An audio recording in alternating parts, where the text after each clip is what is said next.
Every single one of us is either learning something new at the moment or is planning to do in the future. Whether it's playing an instrument, learning a second language, drawing, or maybe learning how to code. In the past, humans depended on learning new things. They had to learn more effective ways to hunt and learn how to make better tools so they can have a higher chance of survival. We see that learning has always been an integral part of our lives, so it comes natural that we spend some time learning how to learn. Here are 5 tips that you can use to lap your competition and leave your friends wondering how you learn so fast. Number 1. Deconstruct the skill and implement the 80-20 principle. It is a concept developed by Italian economist Vilfredo Pareto, which explains that 80% of your desired outputs will come from only 20% of your inputs. While the exact ratio varies from situation to situation, you'll find that 20% of people in your life will lead to 80% of your happiness, 20% of your customers will drive 80% of your sales, and 20% of your learning methods will lead to 80% of your results. When it comes to learning, it feels like there's so much we don't know, so it's easy to jump around everywhere. This will only lead to wasted time. What you want to do instead is to focus on 1 or 2 things that will drive the needle for what you want to achieve and devote most of your time practicing those things. For example, if you want to learn how to play the guitar, instead of focusing on strumming patterns, notes on the fretboard, hammer-on, pull-off techniques, you should only focus on learning the basic chords and transitions between them, because that will give you 80% of the results, and in 20% of the time, you'll be able to play the songs you wanted. Number 2. Have a laser-like focus and use the Pomodoro Technique. To learn quickly, it will be important to commit your full focus and attention when you're researching and practicing a skill. These days, that's easier said than done thanks to our short attention spans and constantly buzzing devices. To help you stay focused, start using the Pomodoro Technique. The Pomodoro Technique consists of shutting down all external distractions and fully focusing on the task for a short period of time, usually 20 to 25 minutes, and then taking a short break of 1 to 5 minutes. I've learned coding from scratch in 4 months by using this principle. My daily schedule was 12 Pomodoro sessions, each spending around 25 minutes of focus state and 5 minutes of rest, and after every 4 sessions, I would take a longer break. The Pomodoro Technique produces amazing results because our brain is more receptive to new information when we're focused. When you look at it, it's basically common sense. More focus means deeper connections. Number 3. Learn by doing.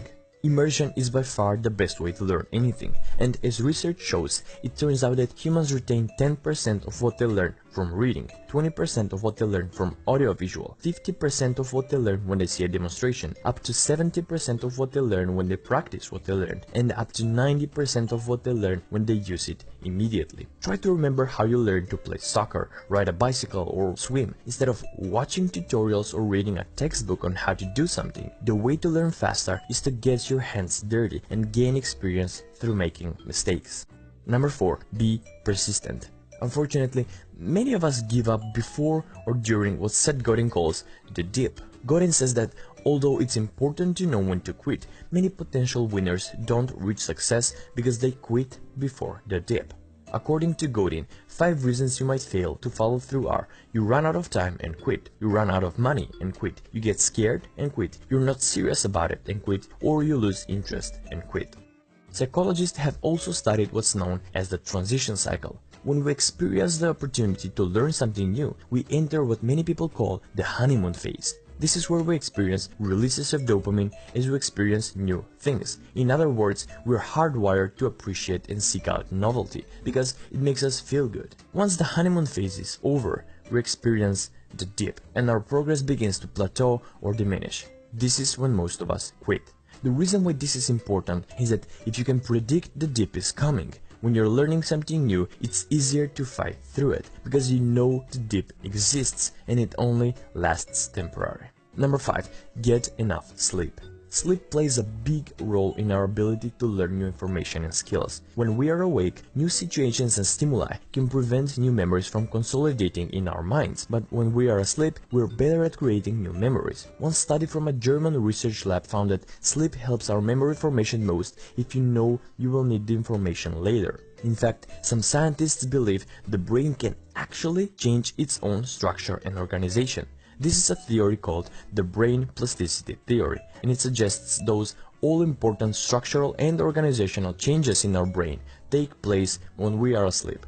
Without adequate sleep, we have a hard time learning something new because our brain doesn't have the opportunity to review and absorb the new information.